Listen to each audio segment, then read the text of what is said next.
El guardaagujas, Juan José Arreola. El forastero llegó sin aliento a la estación desierta. Su gran valija, que nadie quiso cargar, le había fatigado en extremo. Se enjugó el rostro con un pañuelo y con la mano en visera miró los rieles que se perdían en el horizonte.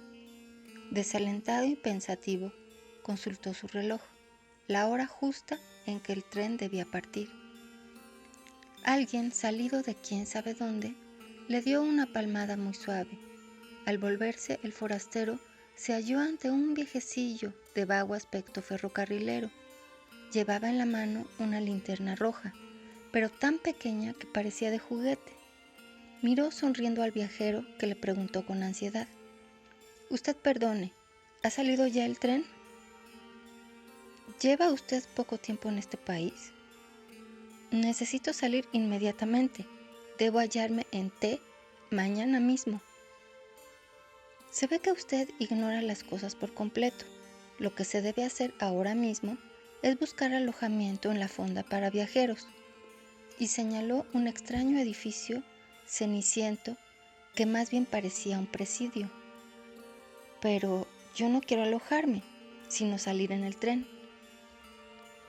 «Alquile usted un cuarto inmediatamente, si es que lo hay. En caso de que pueda conseguirlo, contrátelo por mes. Le resultará más barato y recibirá mejor atención». «¿Está usted loco? Yo debo llegar a T mañana mismo». «Francamente debería abandonarlo a su suerte. Sin embargo, le daré unos informes. Por favor». Este país es famoso por sus ferrocarriles, como usted lo sabe. Hasta ahora no ha sido posible organizarlos debidamente, pero se han hecho ya grandes cosas en lo que se refiere a la publicación de itinerarios y a la expedición de boletos. Las guías ferroviarias abarcan y enlazan todas las poblaciones de la nación. Se expenden boletos hasta para las aldeas más pequeñas y remotas. Falta solamente que los convoys cumplan las indicaciones contenidas en las guías y que pasen efectivamente por las estaciones. Los habitantes del país así lo esperan. Mientras tanto, aceptan las irregularidades del servicio y su patriotismo les impide cualquier manifestación de desagrado. ¿Pero hay un tren que pasa por esta ciudad? Afirmarlo equivaldría a cometer una inexactitud. Como usted puede darse cuenta, los rieles existen, aunque un tanto averiados. En algunas poblaciones están sencillamente indicados en el suelo mediante 2 rayas de gis. Dadas las condiciones actuales, ningún tren tiene la obligación de pasar por aquí, pero nada impide que esto pueda suceder. Yo he visto pasar muchos trenes en mi vida y conocí a algunos viajeros que pudieron abordarlos. Si usted espera convenientemente, tal vez yo mismo tenga el honor de ayudarle a subir a un hermoso y confortable vagón». «¿Me llevará ese tren a T? ¿Y por qué se empeña usted en que ha de ser precisamente a T? Debería darse por satisfecho si pudiera abordarlo. Una vez en el tren, su vida tomará efectivamente algún rumbo. ¿Qué importa si ese rumbo no es el de T? Es que yo tengo un boleto en regla para ir a T. Lógicamente, debo ser conducido a ese lugar, ¿no es así?» Cualquiera diría que usted tiene razón. En la fonda para viajeros podrá usted hablar con personas que han tomado sus precauciones, adquirieron grandes cantidades de boletos. Por regla general, las gentes previsoras compran pasajes para todos los puntos del país. Hay quien ha gastado en boletos una verdadera fortuna. Yo creí que para ir a T me bastaba un boleto, mire usted. El próximo tramo de los ferrocarriles nacionales va a ser construido con el dinero de una sola persona que acaba de gastar su inmenso capital en pasajes de ida y vuelta para un trayecto ferroviario, cuyos planos, que incluyen extensos túneles y puentes, ni siquiera han sido aprobados por los ingenieros de la empresa. Pero, ¿el tren que pasa por T ya se encuentra en servicio? Y no solo ese, en realidad hay muchísimos trenes en la nación. y los viajeros pueden utilizarlos con relativa frecuencia, pero tomando en cuenta que no se trata de un servicio formal y definitivo. En otras palabras, al subir a un tren, nadie espera ser conducido al sitio que desea. ¿Cómo es eso? En su afán de servir a los ciudadanos, la empresa debe recurrir a ciertas medidas desesperadas. Hace circular trenes por lugares intransitables. Esos convoys expedicionarios emplean a veces varios años en su trayecto y la vida de los viajeros sufre algunas transformaciones importantes. Los fallecimientos no son raros en tales casos, pero la empresa, que todo lo ha previsto, añade a esos trenes un vagón capilla ardiente y un vagón cementerio. Es motivo de orgullo para los conductores depositar el cadáver de un viajero lujosamente embalsamado en los andenes de la estación que prescribe el boleto. En ocasiones esos trenes forzados recorren trayectos en que falta uno de los rieles. Todos los lados de los vagones se estremecen lamentablemente con los golpes que dan las ruedas sobre los durmientes.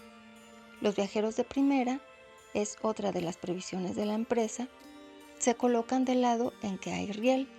Los de segunda padecen los golpes con resignación, pero hay otros tramos en que faltan ambos rieles. Allí los viajeros sufren por igual, hasta que el tren queda totalmente destruido. ¡Santo Dios! Mire usted, la aldea de F surgió a causa de uno de esos accidentes.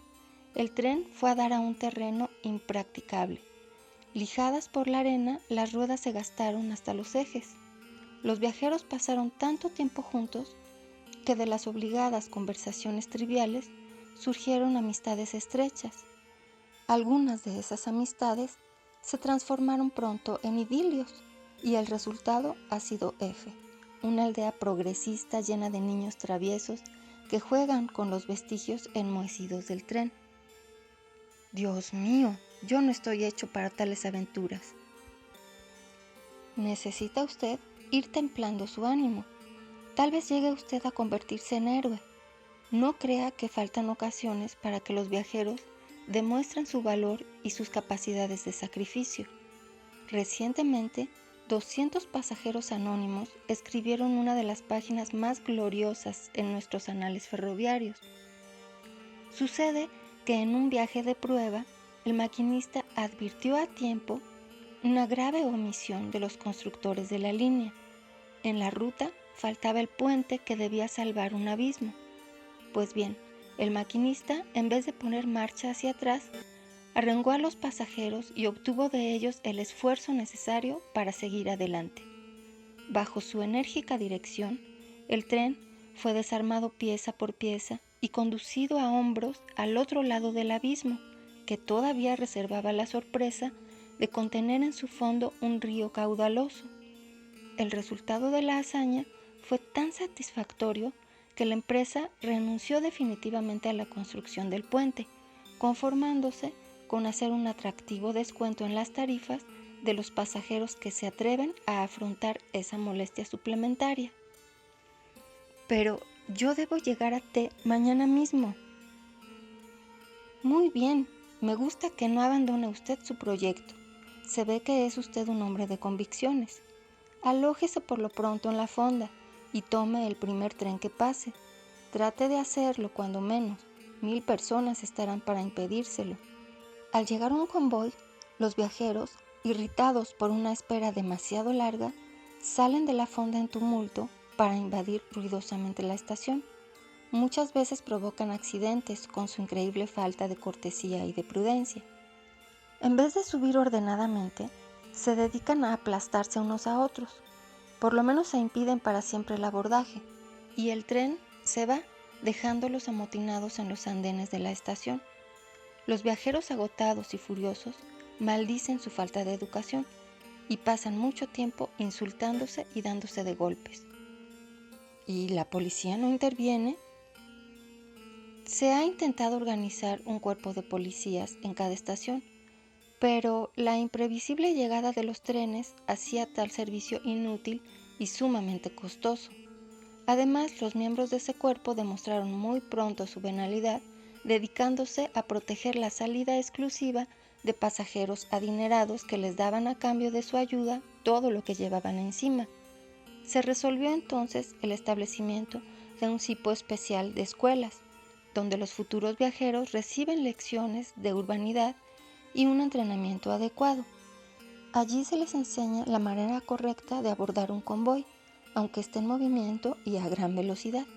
También se les proporciona una especie de armadura para evitar que los demás pasajeros les rompan las costillas. Pero una vez en el tren, ¿está uno cubierto de nuevas contingencias? Relativamente. Solo les recomiendo que se fije muy bien en las estaciones. Podría darse el caso de que usted creyera haber llegado a T y solo fuese una ilusión. Para regular la vida a bordo de los vagones demasiado repletos, la empresa se ve obligada a echar mano de ciertos expedientes. Hay estaciones que son pura apariencia. Han sido construidas en plena selva y llevan el nombre de alguna ciudad importante. Pero basta poner un poco de atención para descubrir el engaño. Son como las decoraciones del teatro, y las personas que figuran en ellas están llenas de aserrín. Esos muñecos revelan fácilmente los estragos de la intemperie, pero son a veces una perfecta imagen de la realidad. Llevan en el rostro las señales de un cansancio infinito. Por fortuna, T no se halla muy lejos de aquí, pero carecemos por el momento de trenes directos. Sin embargo, no debe excluirse la posibilidad de que usted llegue mañana mismo, tal como lo desea. La organización de los ferrocarriles, aunque deficiente, no excluye la posibilidad de un viaje sin escalas. Vea usted, hay personas que ni siquiera se han dado cuenta de lo que pasa. Compran un boleto para ir a T, viene el tren, suben y al día siguiente oyen que el conductor anuncia: «Hemos llegado a T». Sin tomar precaución alguna, los viajeros descienden y se hallan efectivamente en T. ¿Podría yo hacer alguna cosa para facilitar ese resultado? Claro que puede usted. Lo que no sabe es si le servirá de algo. Inténtelo de todas maneras. Suba usted al tren con la idea fija de que va a llegar a T. No trate a ninguno de los pasajeros. Podrán desilusionarlo con sus historias de viaje y hasta denunciarlo a las autoridades. ¿Qué está usted diciendo? En virtud del estado actual de las cosas, los trenes viajan llenos de espías. Estos espías, voluntarios en su mayor parte, dedican su vida a fomentar el espíritu constructivo de la empresa. A veces uno no sabe lo que dice y habla solo por hablar, pero ellos se dan cuenta enseguida de todos los sentidos que puede tener una frase, por sencilla que sea. Del comentario más inocente saben sacar una opinión culpable. Si usted llegara a cometer la menor imprudencia, sería aprehendido sin más. Pasaría el resto de su vida en un vagón cárcel o le obligarían a descender en una falsa estación, perdida en la selva. Viaje usted lleno de fe, consuma la menor cantidad posible de alimentos y no ponga los pies en el andén antes de que vea en T alguna cara conocida. Pero yo no conozco en T a ninguna persona.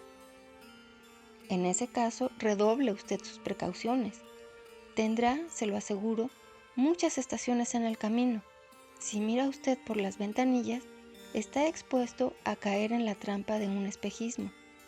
Las ventanillas están provistas de ingeniosos dispositivos que crean toda clase de ilusiones en el ánimo de los pasajeros. No hace falta ser débil para caer en ellas. Ciertos aparatos, operados desde la locomotora, hacen creer por el ruido y los movimientos que el tren está en marcha. Sin embargo, el tren permanece detenido semanas enteras, mientras los viajeros ven pasar cautivadores paisajes a través de los cristales. ¿Y eso qué objeto tiene? Todo esto lo hace la empresa con el sano propósito de disminuir la ansiedad de los viajeros y de anular en todo lo posible las sensaciones de traslado. Se aspira a que un día se entreguen plenamente al azar en manos de una empresa omnipotente y que ya no les importe saber a dónde van ni de dónde vienen. ¿Y usted ha viajado mucho en esos trenes?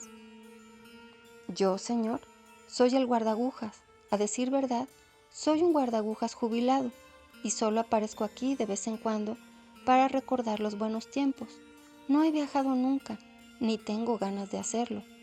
Pero los viajeros me cuentan historias. Sé que los trenes han creado muchas poblaciones, además de la aldea F, cuyo origen he referido. Ocurre a veces que los tripulantes de un tren reciben órdenes misteriosas, invitan a los pasajeros a que desciendan de los vagones, generalmente con el pretexto de que admiren la belleza de un determinado lugar. Se les habla de las grutas, de cataratas o de ruinas célebres. 15 minutos para que admiren ustedes la gruta tal o cual, dice amablemente el conductor. Una vez que los viajeros se hallan a cierta distancia, el tren escapa a todo vapor. Y los viajeros vagan desconcertados de un sitio a otro durante algún tiempo, pero acaban por congregarse y se establecen en colonia. Estas paradas intempestivas se hacen en lugares adecuados, muy lejos de toda civilización y con riquezas naturales suficientes. Allí se abandonan lotes selectos de gente joven y sobre todo con mujeres abundantes. ¿No le gustaría a usted pasar sus últimos días en un pintoresco lugar desconocido en compañía de una muchachita? El viejecillo sonriente hizo un guiño y se quedó mirando al viajero, lleno de bondad y de picardía. En ese momento se oyó un silbido lejano. El guardaagujas dio un brinco y se puso a hacer señas ridículas y desordenadas con su linterna. ¿Es el tren?, preguntó el forastero. El anciano echó a correr por la vía desaforadamente. Cuando estuvo a cierta distancia, se volvió para gritar: «¡Tiene usted suerte! Mañana llegará a su famosa estación. ¿Cómo dice usted que se llama?» «X», contestó el viajero.